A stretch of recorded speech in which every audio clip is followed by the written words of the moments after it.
Hey guys, this is Matt Brunet, and welcome to Movie News Weekly, hosted by FilmBook. Now, before we begin, let's take a look at what we got in this week's news, which includes Pennywise taken down by the Kingsman, Paramount defending Mother, Elisabeth calls Jane, another lawsuit to Voltage, the Croods are not dead, Sarah Connor is back, Pennywise is the new master of horror, a man called Tom, more plans to escape, and Waititi's coming to Neo Tokyo. So with that said, let's get things started. Only secret agents are capable of taking down the clown. In a heated box office battle, Kingsman: The Golden Circle managed to reign supreme and capture the first place position during the weekend with around $39 million. This managed to take down the horror giant It to second place on its third weekend by making around $30 million. As for the other contenders in this battle, the new animated film The Lego Ninjago Movie didn't quite impress audiences as much as the other Lego movies and can only get up to third place with more than $21 million. There is one more new movie that came out this week, the horror film Friend Request, but it flopped pretty hard to where it only started in 7th place with just more than $2 million, behind American Assassin with more than $6 million, Home Again with almost $3.5 million, and Mother with more than $3 million. Sheesh, never thought that a simple Jennifer Lawrence movie can end up making people go this crazy. Paramount Pictures stepped in to respond to the madness that's been going on around their latest feature film, Mother, directed by Darren Aronofsky. Not only did it receive a low box office opening with just $7.5 million, but it also completely polarizes audiences and critics and is the 12th movie to ever get a cinema score of an F. Megan Quillian, the president of marketing and distribution to Paramount, stated, "This movie is very audacious and brave. You are talking about a director at the top of his game and an actress at the top of her game. They made a movie that was intended to be bold. Everyone wants original filmmaking, and everyone celebrates Netflix when they tell a story no one else wants to tell. This is our version. We don't want all movies to be safe, and it's okay if some people don't like it." Now that she got her trophy, she can now have a movie. Elisabeth Moss has signed on to star in the movie Call Jane. Directed by Simon Curtis with a screenplay done by Haley Shore and Roshan Sethi, the indie film will tell the true story of Jane, who opened up a movement in the 1960s called the Jane Collective, where a group of suburban women would provide secret and safe abortions before the time of Roe v. Wade. This week, Moss managed to win 2 Emmy Awards for both starring and producing the hit Hulu series Handmaid's Tale. The series managed to win a total of 8 Emmys, including Anne Down for Best Supporting Actress in a Drama, Best Directing in a Drama, Alexis Bledel for Best Guest Actress, Best Production Design, Best Writing, Best Cinematography, Outstanding Drama, and Best Actress. The next movie Moss will appear will be in the Palme d'Or winner, The Square. The more I hear about this, the more that I feel like we should emphasize the madman part. Farhad Safinia is suing Voltage Pictures for defamation and copyright infringement for the screenplay he wrote of The Professor and the Madman, which he was also assigned to direct. Previously, Voltage was being sued by Icon Productions for disobeying their contract and failing to contact the owner of Icon, Mel Gibson, about the movie. The company getting sued trying to pin the blame on the director and writer, but Safinia struck back with another lawsuit.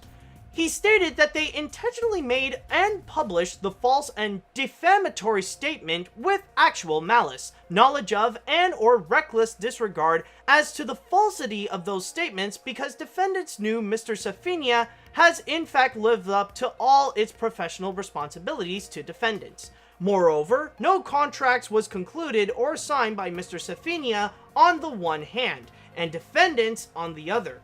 Thus, the assertion Mr. Safinia consistently failed to live up to his contractual responsibilities to Voltage is demonstratively and patently false. It's alive! The cavemen are alive! DreamWorks Animation announced 2 new movies that will be set for 2020 and 2021, which includes an original film called Spooky Jack and a sequel to The Croods. With Spooky Jack, the movie will be about 3 siblings entering a new house that contains creatures like leprechauns, a shy boogeyman, and Bigfoot. The film will be written by Robert Van Garant, and Jason Blum will be an executive producer.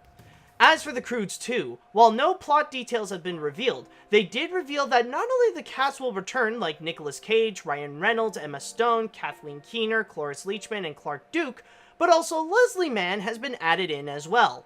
The big significance with the latter is that back in November of last year, the studio had to cancel the project and the original director, Kirk D'Amico, had to move to Sony Pictures Animation in order to direct Vivo. The Croods will come back on September 8th, 2020, and Spooky Jack will be released on September 17th, 2021. Well, we got more than one person who's back. Linda Hamilton has signed on with Paramount Pictures in order to appear in the next installment of Terminator. She will be reprising her role of Sarah Connor, in which she played in both the original Terminator and Terminator 2 Judgment Day, and will be with Arnold Schwarzenegger, who is also reprising his role.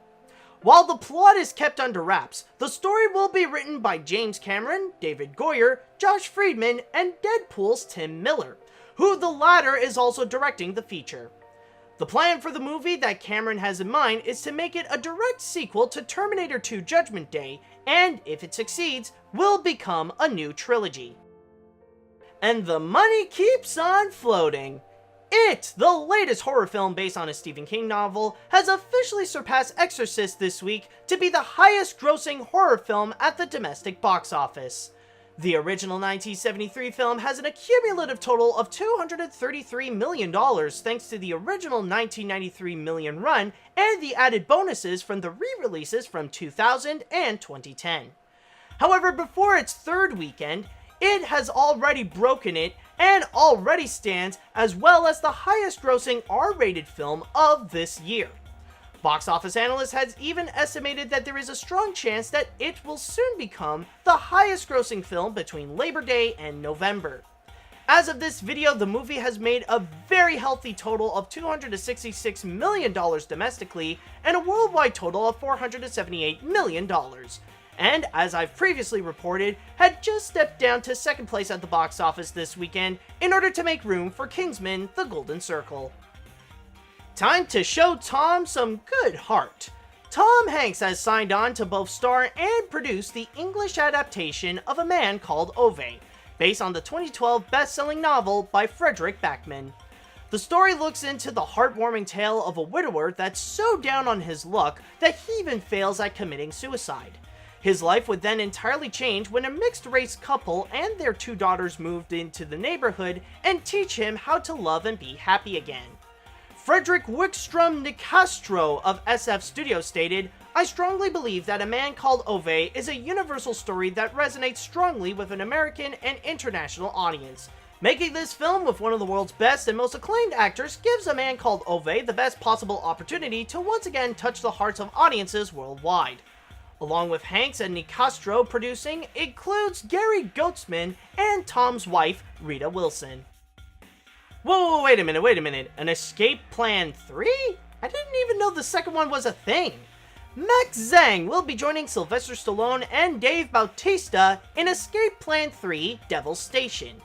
No word yet on who Zhang will be playing, but the third installment will see Stallone and Bautista's characters team up in order to break out one of their members from what is said to be an inescapable prison. The movie was written by Miles Chapman and John Hirschfeld, while the latter is also directing. Many of Zhang's career consists of being a stunt double in Chinese movies like Crouching Tiger, Hidden Dragon, IP Man 3, and The Grand Master. While Lionsgate is handling the distribution, the movie is currently starting off as principal photography with a release date yet to be announced. As for the first sequel, Escape Plan 2 Hades, the movie will be scheduled to be out in theaters in 2018. Nobody ever said that they gave up on it, and now they're taking another shot at it.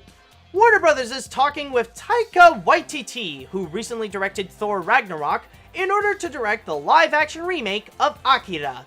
So far, the only people that are on board with the project are the producers of Appian Way, which includes Jennifer Davidson and Leonardo DiCaprio.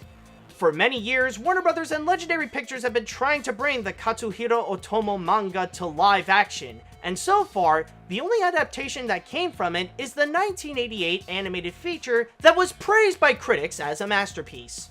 Many writers and directors were once attached to this mythical project, including Rudyard Robinson, the Hughes brothers, Joan Colette Serra, Mark Fergus, Hawk Otsby, Gary Whitta, and many more. Waititi's next movie, Thor Ragnarok, will be in theaters this November. And that's all I've got for this week. Thank you guys so much for watching, and don't forget to head on down to film-book.com for all the latest movie and TV news, along with their columns on the box office and their theatrical release schedule. Also, you can follow them on whatever social media you'd like. And while you're at it, you can follow me on my YouTube, Facebook, and Twitter if you're more into stuff like animation, Disney, and my weird sense of humor. If you were watching this on YouTube, then hit that like button and come subscribe to us, and also leave a little comment on what you think on the news this week. If you were listening to this on a podcast on iTunes or any other podcast service, then don't forget to rate and review what you just heard. Tune in next time for another round of Movie News Weekly, and until next week, see you later, dudes!